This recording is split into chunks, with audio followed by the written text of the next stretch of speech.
Okay. In fairness naman kay Marcos Jr., ano,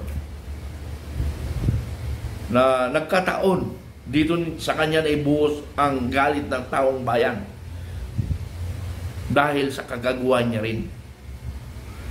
Pero yung corruption, matagal na yan. Halos lahat yan. Kaya lang, itong administration ang pinakademonyo.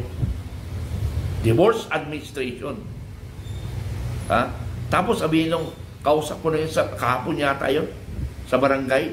Okay naman si Presidente. Ay, di ba, siya ba ang magnakaw? Di ba si Inday Sara? Ay, putang ina. Grabe naman itong pag-iisip ng tao. So, kasalanan ng media ito eh. Ha? Kasalanan ng media. Dahil hindi niya ginampanan ang kanilang trabaho to educate Pilipino na ito ang administrasyon natin. Ini-educate nila na magaling matino ang Pangulong Marcos. Yun yung nakatatak sa isipan ng taong bayan. Hindi nila nakikita ang korupsyon.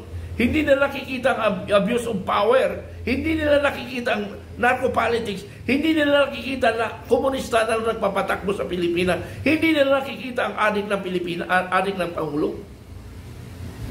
Because the mainstream media are biased. Doon nga, pinagtutulungan na lang na si Inday Sara. Ha? Hindi ako Inday Sara, hindi ako Marcos. But lahat yan, sinuportan ko ang Duterte, ang Marcos. Pero ang pinag-uusapan natin dito yung maling ginagawa. Mali. Kaya nga, in fairness sa Marcos, nagkataon lang na siya ngayon ang bunto na lahat ng galit ng Pilipino dahil the worst administration. Maraming magnanakaw. At ngayon rin, nag-aagawan ngayon ng administration. Mayroong Partido Komunista, nakikisingit, may socialism, may capitalism. Andito na. Tapos ang mga kayamanan ng Marcos, ang kanilang mga target, hindi pwede magkamatayan tayo. Ang ating objective, ayusin ang sistema ng Pilipinas. Kaya nga papalitan natin ang Pangulong Marcos, ayusin ang sistema ng politika sa ating bansang Pilipinas. And that is our first objective. At yan ay makipagpatayan ako pag sakaling mayroong aagaw na ibang administrasyon ang pangarap lang na makaupo at mapali si Marcos at umupo si Inday Sara para sa kanilang masamang balak rin. Hindi pwede. Our first priority is corruption, communism, drugs, criminality. That is our priority. Makipagpatayan ako dyan. Pag napalitan ang Marcos, pag namalitan ang Marcos, at mayroong sisingit, papasok si Inday Sara, at si Inday Sara patakbuhin ng mga demonyo, hindi pwede. We, Supremo General Clemente Enrique Dado, hindi kami papayag. Kaming dalawa, makikipag-awayan kasama ang Filipino commanders, Filipino guerrilla forces. We are fighting for good governance. Filipino guerrilla forces. Yan ang aming panindigan. Filipino guerrilla forces ang makipaglaban sa totoong layunin ng ating bansang Pilipinas.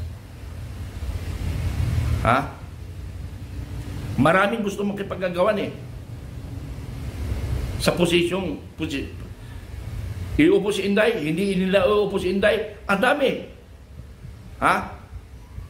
Pag napatalsik natin si Marcos, we respect our Constitution, the 1987 Constitution. I-ratify or i-amend lang natin ang mga articles. Ganun lang ang gawin natin. So that tuloy-tuloy ang ating operation sa ating bansa. Ang dami. Kaya kami, Filipino Guerrilla Forces, the fighters for freedom and change of the system of the government, lalo na ang politika. Kaya, ididemolis talaga natin ang COMELEC. Makikipagpatayan rin kami ni Supremo pag hindi na-demolis ang COMELEC.